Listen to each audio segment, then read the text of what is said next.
আসসালামু আলাইকুম বন্ধুরা, কেমন আছেন সবাই? আশা করি ভালো আছেন। আমি হারুন বিন জলিল, কৃষকের স্বপ্ন চ্যানেলের পক্ষ থেকে আপনাদেরকে জানাই অভিনন্দন। হ্যালো বন্ধুরা, চিচিঙ্গা চাষের আরও একটি নতুন ভিডিও নিয়ে আপনাদের মাঝে চলে এসেছি। এর আগে এই চিচিঙ্গা জমির আরও একটি ভিডিও আমি দিয়েছিলাম। আজকে আরও একটি নতুন ভিডিও নিয়ে চলে আসছি। আপনারা দেখতেই পাচ্ছেন যে আলহামদুলিল্লাহ আমার গাছগুলো কিন্তু অলরেডি মাছার কাছাকাছি অব্দে চলে আসছে। আর কিছু কিছু গাছ অবশ্য মাছায় প্রায় উঠেই গেছে। এখানে একটি গাছ দেখা যায় যে মাছা প্রায় উঠে গেছে। এখানে এই গাছটা 1 ফুটের মতো পরিমাণ রয়েছে মাছা ধরতে। আর এই গাছটা কিন্তু অলরেডি মাছা ধরে ফেলেছে।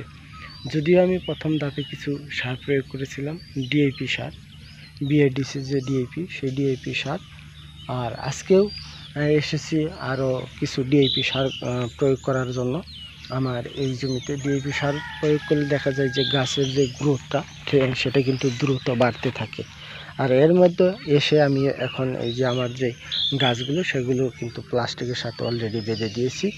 আর এইভাবে প্লাস্টিকের সাথে বেঁধে দিলে গাছের যে যোগটা, গাছ যে বাড়ার একটা থাকবে সেটা কিন্তু উপর দিকে উঠতে থাকবে। আর এভাবে না বেঁধে দিলে দেখা যায় যে মাটিতে সরায় না ছিটানো থাকবে এবং গাছের যেইভাবে যে ডাল সেগুলা কিন্তু বাড়তে থাকবে। এখন আমার টার্গেটটি হচ্ছে যে এই গাছগুলোকে কিভাবে দ্রুত মাছার উপরে ওঠানো যায় সেটাই টার্গেট। দেখা যায় যে আর কিছু হলেই এই গাছগুলো কিন্তু অলরেডি ফুল আসা শুরু করে দিব। আমি যদি আপনাদেরকে দেখাই তাহলে এখানে দেখা যাবে যে আমার গাছে কিন্তু অলরেডি, যদিও গাছ মাছায় উঠেনি, তারপরে কিন্তু ফুল চলে আসছে।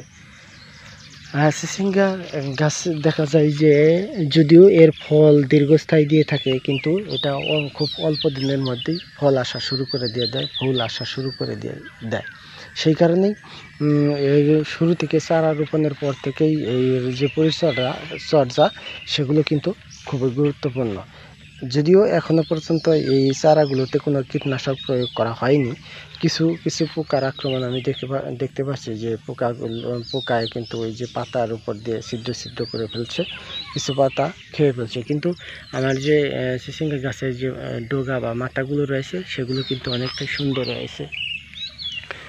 যাই হোক, এখন যে কাজ সেটি হচ্ছে এইভাবে চিচিঙ্গা গাছগুলো রশির সাথে বেঁধে দিয়ে, মানে পাটের সুতলি হোক আর প্লাস্টিকের সুতলি হোক, এর সাথে বেঁধে দিয়ে নিচ দিয়ে যে শাখাগুলো বের হবে সেই শাখাগুলো কিন্তু তাড়াতাড়ি কেটে দিতে হবে। এই শাখাগুলো যদি নিচের দিকে বাড়তে থাকে তাহলে কিন্তু গাছের যে উপরের দিকে ওঠার একটা ব্যাগ সেটা কিন্তু কমে যাবে। সেই জন্য নিচের যেই শাখাগুলো থাকবে, এর আগে যে করলা গাছের যেভাবে শাখাগুলো আমরা কেটে দিয়েছি, ডালপালাগুলো কেটে দিয়েছি, সেভাবে এই চিচিঙ্গা গাছের যে নিচের ডালপালাগুলো বা শাখাগুলো থাকবে সেগুলো কেটে দিতে হবে।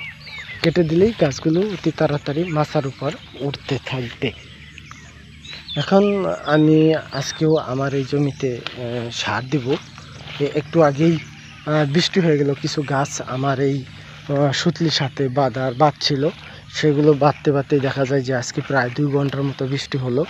ভালোই হয়েছে, মাটিটা আর একটু ভিজে রয়েছে। তবে সারটা যদি বৃষ্টির আগে দিতে পারতাম তাহলে অনেকটাই ভালো হতো।